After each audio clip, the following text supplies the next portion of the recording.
दोस्तों कहते हैं कि एक इंसान को उनके कर्मों का फल भोगना ही पड़ता है और एक इंसान मरते समय कभी भी झूठ नहीं बोलता।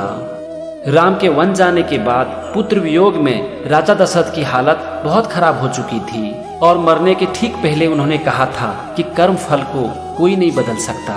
जो जैसा कर्म करेगा उसका फल उसे भोगना ही पड़ेगा।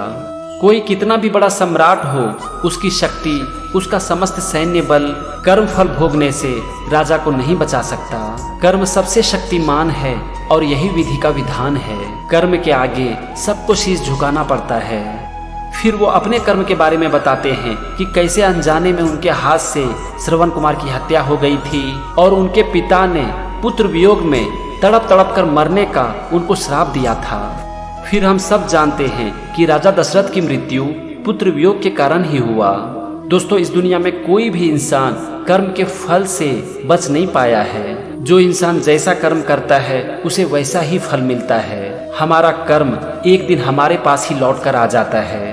यहाँ पर हमारे लिए सबसे अच्छी बात है कि कर्म करना हमेशा हमारे हाथ में होती है। अगर हम चाहें तो जीवन की हर परिस्थिति में हम अच्छा कर्म जरूर कर सकते हैं। अगर हमने आज सिर्फ इतना सा निर्णय ले लिया ना कि जीवन की किसी भी परिस्थिति में मैं अच्छे कर्म को ही करूँगा, तो इससे आने वाला हमारा जीवन जरूर अच्छा हो सकता है। श्रीमद् भागवत गीता में भी कर्म को सर्वश्रेष्ठ बताया गया है और कर्म योग की शिक्षा देते हुए भगवान श्री कृष्ण ने अर्जुन से कहा भी है कि कर्म करना तुम्हारे हाथ में है, लेकिन कर्म का फल कभी भी तुम्हारे हाथ में नहीं है। इसीलिए कर्म करो, बिना स्वार्थ की भावना से निष्काम कर्म करो और कर्म फल की इच्छा छोड़ दो। दोस्तों, जीवन की परिस्थितियों में उतार और चढ़ाव आते जाते रहेंगे। जीवन हर समय एक समान नहीं होगा। कभी आपका दिन बहुत अच्छा होगा तो कभी कभी आपको बहुत ही बुरे दिन भी देखने पड़ेंगे। ये जीवन की सच्चाई है और इससे कोई नहीं बच पाया है। किसी भी इंसान की लाइफ में हमेशा सुख नहीं होता और किसी इंसान की लाइफ में हमेशा दुख भी नहीं होता। हर इंसान का जीवन सुख और दुख के आसपास घूमता रहता है और यही सच्चाई है। वैसे भी जीवन की सुख और दुख ना हमारे मन की स्थिति पर निर्भर करती है।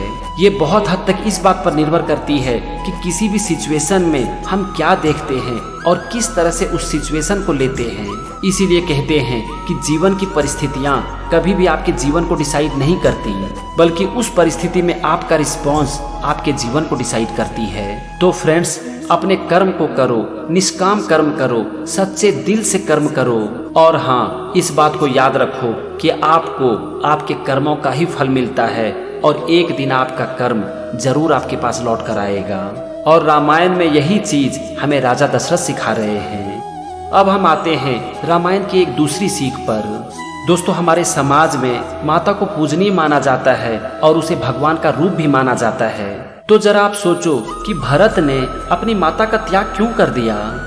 जब भरत को पता चला कि उनकी माता ने उनके पिता से 2 वचन लिए और इसी कारण से उनके पिता की मृत्यु हो गई और उनका भाई वनवास चला गया, तो उन्होंने अपनी माता को बहुत ही भला बुरा कहा। उनकी माता कैकेयी ने उन्हें समझाने की कोशिश भी की कि मैंने जो कुछ भी किया तुम्हारे लिए किया। तो इस पर भरत बोले कि तुमने मेरे लिए नहीं किया, मेरी भलाई के लिए नहीं किया, बल्कि मेरा सर्वनाश कर दिया। जरा सोचो, क्यों भरत ने अपनी माता का त्याग क्यों कर दिया। इसका सिर्फ एक कारण था कि उसकी माता ने जो कुछ भी किया वो कोई भी अच्छा इंसान नहीं कर सकता था। तो यहाँ पर इसका एक ही मतलब है कि कोई भी इंसान दूसरे की सिर्फ इसीलिए इज्जत नहीं करता कि वो उसके माता हैं, वो उसके पिता हैं, भाई हैं, बहन हैं, गुरु हैं, बल्कि वो उसकी इज्जत तब करता है जब वो एक अच्छा इंसान है। तो यहाँ पर हमारे लिए सबसे बड़ी सीख है कि अगर आप दूसरों की इज्जत पाना चाहते हो ना, तो सबसे पहले एक अच्छा इंसान बनो। आपके बच्चे आपकी इज्जत इसीलिए नहीं करेंगे क्योंकि आप उसके माता पिता हो, और अगर करेंगे भी तो कुछ दिनों के लिए, जब तक कि वो एक बच्चा हो। लेकिन आपके बच्चे के साथ साथ दूसरे इंसान भी आपकी इज्जत तभी करेंगे जबकि आप एक अच्छा इंसान हो। इसीलिए हर हालत में खुद को एक अच्छा इंसान बनाओ। माता कैकेयी ने भरत को राजा बनाना चाहा, इसमें कोई बुराई नहीं है, क्योंकि हर माँ बाप चाहता है कि उसका बच्चा जीवन में बहुत आगे जाए।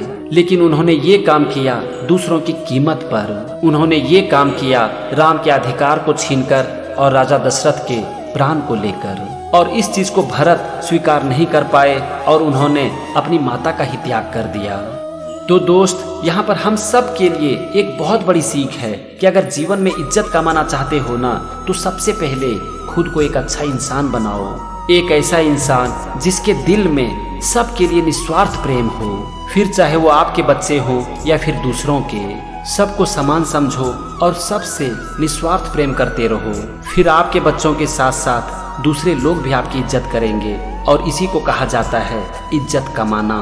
और आज ये चीज हम रामायण से सीख सकते हैं। चलो देखते हैं कि हम रामायण से और क्या सीख सकते हैं। भरत माता कौशल्या के पास जाते हैं और उनसे पूछते हैं कि माँ, मुझे ऐसे महान पिता मिले, ऐसा भाई मिला, पर मुझे तुम्हारी जैसी माँ क्यों नहीं मिला?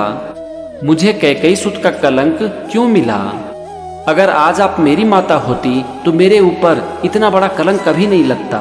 तो इस पर माता कौशल्या ने बहुत ही अच्छा उत्तर दिया है, जिससे कि आज हम सब बहुत कुछ सीख सकते हैं। माता कौशल्या कहती हैं कि भरत, जन्म और मृत्यु हमारी इच्छा से नहीं होता, ये तो पहले से ही निर्धारित होता है और इसे ही हम भाग्य कहते हैं। हम सब उसी भाग्य के हाथों की कठपुतली हैं। कैकेयी ने जो कुछ भी किया वो हमारे भाग्य ने करवाया, उसमें उसका कोई दोष नहीं है। दोस्तों, हम सब इंसान हैं और हमसे गलतियां होती ही है, लेकिन आप ज्यादातर देखोगे कि अगर कभी भी किसी भी इंसान से एक गलती हो जाती है ना, तो बस हम उसकी सारी अच्छाइयों को भूल जाते हैं और उससे नाता तोड़ लेते हैं। उस समय हम ये भूल जाते हैं कि गलतियां इंसान से होती ही है, और अगर आज उस इंसान ने मेरे साथ कुछ गलत किया है तो मेरे साथ बहुत कुछ अच्छा भी किया है। आप यहाँ पर देखो कि माता कैकेयी के एक निर्णय से अयोध्या का पूरा साम्राज्य हिल गया, लेकिन बावजूद इसके माता कौशल्या कहती हैं कि इसमें उस बेचारी का कोई गलती नहीं है। आज हमारे साथ जो कुछ भी हो रहा है ये हमारा भाग्य है, पर विधाता ने इसके लिए कैकेयी को चुना है। दोस्तों, इतना सब कुछ होने के बावजूद एक महान आत्मा ही ऐसा सोच सकती है कि हमारे साथ जो कुछ भी हो रहा है वो हमारा भाग्य करवा रहा है, बस सिर्फ विधाता ने इसके लिए दूसरे आदमी को चुना है। जरा आप सोचो कि अगर हम ऐसा सोचना शुरू कर देंगे तो क्या हम कभी भी किसी भी इंसान से नफरत कर पाएंगे? हम किसी से भी नफरत कभी नहीं कर पाएंगे। राजा दशरथ को पुत्र वियोग में मरने का श्राप था, मतलब कि ये उनके भाग्य में लिखा हुआ था कि उनकी मृत्यु पुत्र वियोग में होगी, लेकिन ये होनी घटित होने के लिए विधाता ने माता कैकेयी को चुना। इसी तरह से हम सब जानते हैं कि भगवान राम ने जन्म ही लिया था रावण को मारने के लिए, तो सिर्फ अयोध्या में बैठकर वो रावण को तो नहीं मार सकते थे। रावण को मारने के लिए उनको लंका पहुंचना ही था, तो भगवान राम को लंका भेजने का विधाता ने ये मार्ग चुना। माता कैकेयी से ऐसा काम करवाया जिससे कि भगवान राम लंका पहुंच सके। तो दोस्त, यहाँ पर हम सब के लिए सीखने वाली बात यही है कि कभी कभी दूसरों की गलती से हमारा नुकसान हो जाता है, लेकिन उस समय अपने दिल में दूसरों के प्रति नफरत लाने के बजाय हमें यही सोचनी चाहिए कि ये तो हमारा भाग्य है, बस इसका होने के लिए विधाता ने दूसरे इंसान को चुना है। अगर हम ऐसा कर पाते हैं ना, तो हम जीवन में कभी भी किसी से नफरत नहीं करेंगे, क्योंकि अगर हम कभी भी किसी से नफरत करते हैं ना, तो इससे दूसरे का कुछ नहीं होता है, बस हम सिर्फ अंदर ही अंदर जलते हैं और इससे हमारा ही नुकसान होता है। रामायण में भगवान राम ने भी कहा है कि मैं माता कैकेयी को दोषी ही नहीं मानता। क्यों? वो ऐसा क्यों कह रहे हैं? क्योंकि वो यही सोच रहे हैं कि आज मेरे साथ जो कुछ भी हो रहा है ये मेरा भाग्य है, बस इसका होने के लिए विधाता ने माता कैकेयी को चुना है। वो हमेशा यही सोचते थे कि माता कैकेयी ने उनके लिए क्या अच्छा किया है, और यही कारण था कि उन्होंने माता कैकेयी को कभी भी दोषी नहीं माना।